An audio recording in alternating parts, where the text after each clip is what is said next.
Trump ने China को market से उड़ाकर रख दिया है। अमेरिका ने चाइना पर 125% टैरिफ का ऐलान कर दिया है।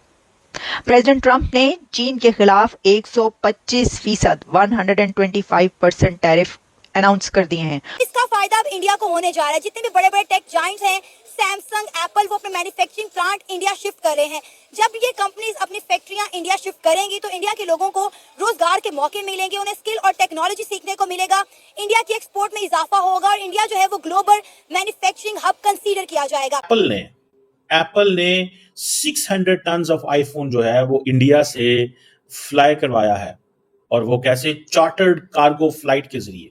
ये ट्रांसपोर्ट जो चार्टर्ड कार्गो फ्लाइट के जरिए इंडिया ने 600 टन ऑफ आईफोन जो है वो ट्रांसपोर्ट करवाया है। ये कहा जा रहा है कि 1.5 मिलियन यूनिट्स के करीब। ट्रंप की तरफ से जब टैरिफ अनाउंस किए गए तो चाइना ने गुस्से में आकर कहा कि हम 84% टैरिफ लगाते हैं अमेरिका पर।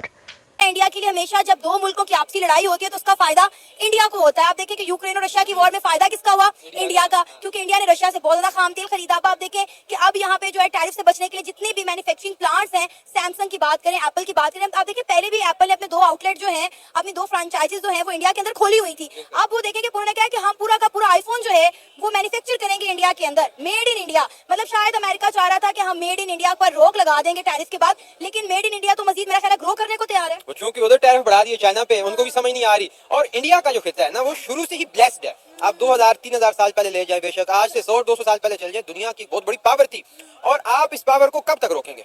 इतनी बड़ी कंज्यूमर मार्केट है, इतने ज़हीन दिमाग यहाँ पर मौजूद है, इतनी डाइवर्सिटी यहाँ पर मौजूद है, कल्चर्स की, इवन एजुकेशन की, लाइक हर तरह की। तो मौका जो है वो नेचर, मदर नेचर जो है वो खुद ब खुद बनाएगी और इंडिया पूरा खिता इंशाल्लाह जैसा आप देखिए कि इससे इंडिया को कितना फायदा होगा। वहाँ पे जो है लोगों को रोजगार के मौके मिलेंगे, टेक्नोलॉजी आएगी, लोगों में जो है स्किल जो है वो मजीद ग्रो करेंगे और डेफिनेटली इंडिया की जो ग्लोबल मार्केट है वो खुल जाएगी। और जब ये सारे मामलात होंगे तो डेफिनेटली आप देखें कि इंडिया ऑलरेडी जो है वो बढ़ती मौशी ताकत है, तो मजीद उनकी इकोनॉमी ग्रो करेगी और आईफोन सस्ते हो जाएंगे क्योंकि हमारे पड़ोस में बनना शुरू हो जाएंगे। अब देखिए कि इंडिया में ये सारा कुछ, देखिए हम मजाक उड़ाते हैं अमूमी तौर पर जी कि अंग्रेजों ने या वेस्ट ने इतने जो है वो नॉलेज जो है वो गेन किया है, रिसर्च किया है, इतनी इजादात की हैं और हम जो है वो पैसे दे के खरीद लेते हैं। अब इंडिया अगर बड़ी मुईशत बनेगी, इंडिया जो है वो जंग से भागेगा। लेकिन सर देखिए हमें क्या फायदा? बार बार ये कह रहे हैं कि हमारा हमसाया मुल्क तरक्की करेगा, तो हमें फायदा हमें कैसे होगा? हमें तो इंडिया मुंह भी नहीं लगाता। मैं उसी की तरफ आ रहा हूँ कि जब इंडिया को समझ आ जाएगी कि इतनी बड़ी इकोनॉमी वो बन चुकी है कि दुनिया को जो है वो लीड कर रही है, तो फिर पाकिस्तान को भी जो है वो समझना पड़ेगा कि यार अपने पड़ोसी से अच्छे ताल्लुकात बनवाएं। तो बजाय जो चीजें आपने यूरोप से मंगवानी है, रशिया से या उधर से अमेरिका से मंगवानी है या साउथ अमेरिका से मंगवानी, तो आप ये वाघा बार्डर से मंगवा लें। और आज तो हम मंगा नहीं पा रहे, हम वाया दुबई मंगवाते हैं, आप आईफोन के ख्वाब देख रहे हैं। लगता है कि आने वाले कुछ अरसे में हालात बेहतर होंगे, ये तो होने ही है, ये मुकद्दर है, इस खित्ते का मुकद्दर है। ये खित्ता मैं नहीं समझता कि इंडिया और पाकिस्तान को अलग खित्ता है, एक ही खित्ता है ना, इंडस वैली से है। तो इंडस वैली ने पहले भी बहुत बड़ा बूस्ट देखा है, कि 5000 साल पहले जब वो इंडस वैली सिविलाइजेशन तबाह हुई तो कहते हैं कि हर 5000 साल 10,000 साल बाद एक बूम आता है और फिर उसने सोसाइटी ने जवाल पजीर होना है। तो अभी इंडिया और पाकिस्तान ने मिलकर इकट्ठे जो है वो अरूज देखना है। चले पाकिस्तान फिलहाल ठहर भी जाए, लेकिन इंडिया जो है वो आगे जा रहा है। हमें खुशी इस बात की कि अगर आपके पड़ोसी ताकतवर होंगे, माशी तौर पर मजबूत होंगे, आपके लिए मसला नहीं होगा। आपको पता है अभी चाइना पे जो 104% टैरिफ लगाया गया है अमेरिका की जानिब से, उन्होंने भी इंडिया की मदद मांग ली है। उन्होंने कहा है कि इस ट्रेड वॉर में इंडिया के प्राइम मिनिस्टर नरेंद्र मोदी और वर्ल्ड लीडर जो है वो हमारा साथ दें, हमें यकमुश्त होकर जो है इसके खिलाफ लड़ना पड़ेगा। बिल्कुल, ऑब्वियसली देखिए ना, आप जब उस पे 104% आप टैरिफ लगाएंगे और इधर आपके साथ ही बिल्कुल और ये हुआ है चाइना की तरफ से 84% टैरिफ अनाउंस होने के बाद। आपको पता है कि 15 लाख फोन इंडिया से निकला है और ये इंडिया से अमेरिका गया है। वो क्यों गया है? उसके पीछे जो मेन रीजन है that is to take control of the supply chain. आप जो जिसे आप कह लें कि चाइना के ऊपर तो 125% टैरिफ आ गए, डोनाल्ड ट्रंप ने कहा मैं माफ नहीं करूंगा। चाइना को तो अमेरिका ने इररिलेवेंट कर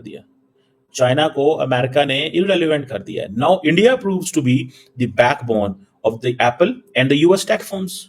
ये इंडिया ही अब उनकी बैकबोन है।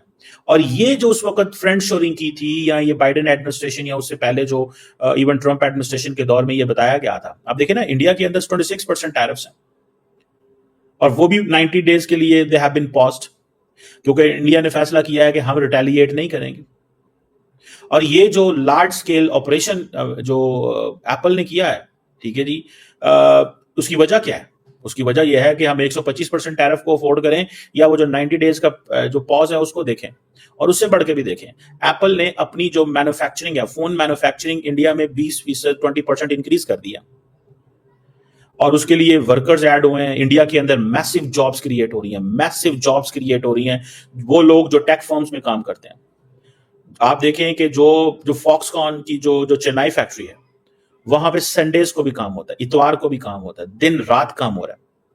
इतवार इज छुट्टी, it's a holiday, but in India you have to work because दुनिया की जो टेक फर्म्स हैं, they are looking towards India. दुनिया की जो टेक फर्म्स हैं वो इंडिया की तरफ देख रही हैं, सो उनको उस हिसाब से वहां पे काम करना पड़ता है। इस चीज को आप अगर अंदाजा लगाएं, ये है वो डेवलपमेंट। एप्पल जो है वो कोलैबोरेट कर रहा है कि अब इसमें क्या हो रहा है, इंडियन गवर्नमेंट बहुत ज्यादा सपोर्ट कर रही है कि जितनी भी कस्टम क्लियरेंस चेन्नई एयरपोर्ट से हो रही थी, उसको जिसे कहते हैं ना, उसका प्रोसेसिंग टाइम 30 आवर्स कर दिया गया है। जो 30 आवर्स था उसको 6 घंटे कर दिया गया। नाउ आप देखें how India is getting relevant and how India is a backbone of the entire system. वो इंडिया जहां पे, और उसका चेन्नई एयरपोर्ट जहां पे प्रोसेसिंग टाइम 30 आवर्स था, अब वो 6 घंटे रह गया। अब ये इंडिया ने एक स्पेशली ग्रीन कॉरिडोर एस्टैब्लिश कर दिया। क्या कर दिया? Green corridor. और ये जो आप समझ लें, इसको बोलते हैं, ये जो ग्रीन कॉरिडोर है, ये एक बेसिकली एक सिस्टम है जो ये जो एप्पल जो है मुख्तलिफ चाइनीज एयरपोर्ट्स पे इसको इस्तेमाल करता है। लेकिन अब वो सारी की सारी फैसिलिटीज इंडिया, हमें तो कुछ भी ना मिला क्योंकि हमारे लोगों का ध्यान ही नहीं है इन चीजों पे। We could not get anything and we don't want to get anything frankly speaking. हमें इन चीजों से गर्ज ही कोई नहीं है, कौन किधर क्या कर रहा है, कौन क्या है, मतलब हमारा ये इशू ही नहीं है फ्रैंकली स्पीकिंग, क्योंकि हमारे लोगों को परवाह नहीं है। हम वो बिजनेस चाहते ही नहीं है, हम कारोबार हमारी प्रायोरिटी नहीं है।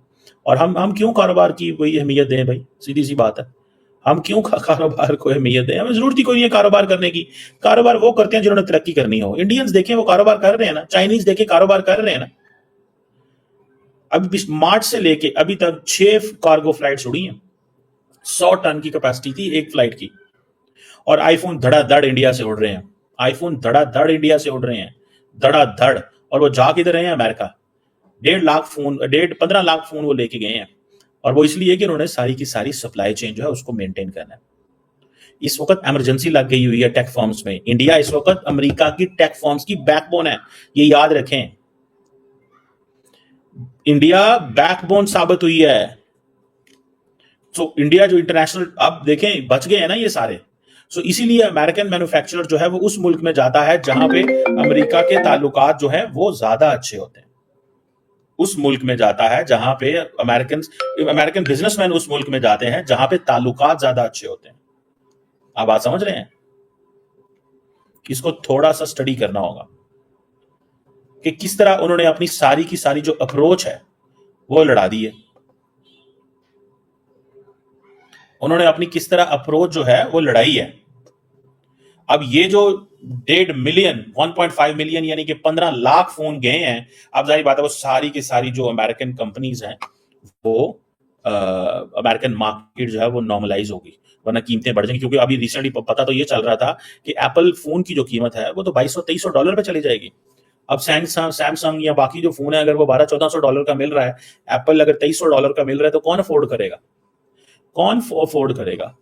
एंड नाउ दुनिया जो है वो आएगी भारत की तरफ। यूरोपियंस भी आएंगे, अमेरिकन भी आएंगे, सारे मैन्युफैक्चरिंग यहां पे करेंगे। वो जो ट्रम्प साहब ने लिबरेशन डे की बात की थी ना, वो जो टैरिफ प्लान्स लेके आए थे, और वो जो लिबरेशन डे की बात की थी, वो दुनिया में उसकी तबाही मच गई एक दफा। और अल्टीमेट बेनिफिशियरी कौन है? इंडिया। आप देख लीजिएगा 100% इंडिया जो है वो अल्टीमेट बेनिफिशियरी है। और ऊपर से जो जिस अंदाज से चाइना ने रिटेलिएट किया, अमेरिकन को बुरा लग रहा है कि इनकी क्या जरूरत है ये रिटेलिएट करें, ये हमसे इतना कमाते हैं, इतना खाते हैं, ये कौन होते हैं, हम इनको देख लेंगे, ये कर लेंगे, वो कर लेंगे। सो मुझे लगता है कि this is going to be the interesting times. दोस्तों, अमेरिका ने चाइना के ऊपर 145% टैरिफ लगा दिया। पहले तो 145% इसलिए क्योंकि 20% जो है वो पहले लगा दिया गया था, जो ट्रम्प साहब ने 125% जब ऐलान किया था तब नहीं बताया था। तो इसके लिए 125 प्लस 145% टैरिफ लगा दिया। सारे इस बात में बवाल मचा रहा है कि इसमें तो इंडिया का बहुत ज़्यादा फायदा हो जाएगा। सारा टेक कंपनी जो है वो सारे इंडिया में शिफ्ट हो जाएगा। इंडिया को बिजनेस करना भी आता है और मोदी के साथ अच्छा रिलेशन भी है। तो क्या पता इंडिया आगे जाके टैरिफ को कम करा लेगा या तो बंद ही करा लेगा। फिलहाल तो 90 दिन के लिए पॉज हो गया, हो सकता है आगे पूरा ही बंद हो जाए। तो इसका सबसे ज्यादा जो बेनिफिशियरी होगा वो इंडिया ही होता है। और इस बात का भी चर्चा कर रहा है कि जब भी कोई बड़ा दो मुल्क झगड़ता है, लड़ाई करता है, तो सबसे ज्यादा फायदा इंडिया को मिलता है। दोस्तों, इस वीडियो देखने के बाद आप लोगों को क्या लग रहा है कि आगे टैरिफ क्या इंडिया के लिए खत्म हो जाएगा? आप लोगों का अपना जो ओपिनियन है कमेंट बॉक्स में लाजमी बताइए। अंत तक बने रहने के लिए धन्यवाद। ऐसे और अपडेट के लिए चैनल को सब्सक्राइब करना ना भूलें। जय हिंद, जय भारत।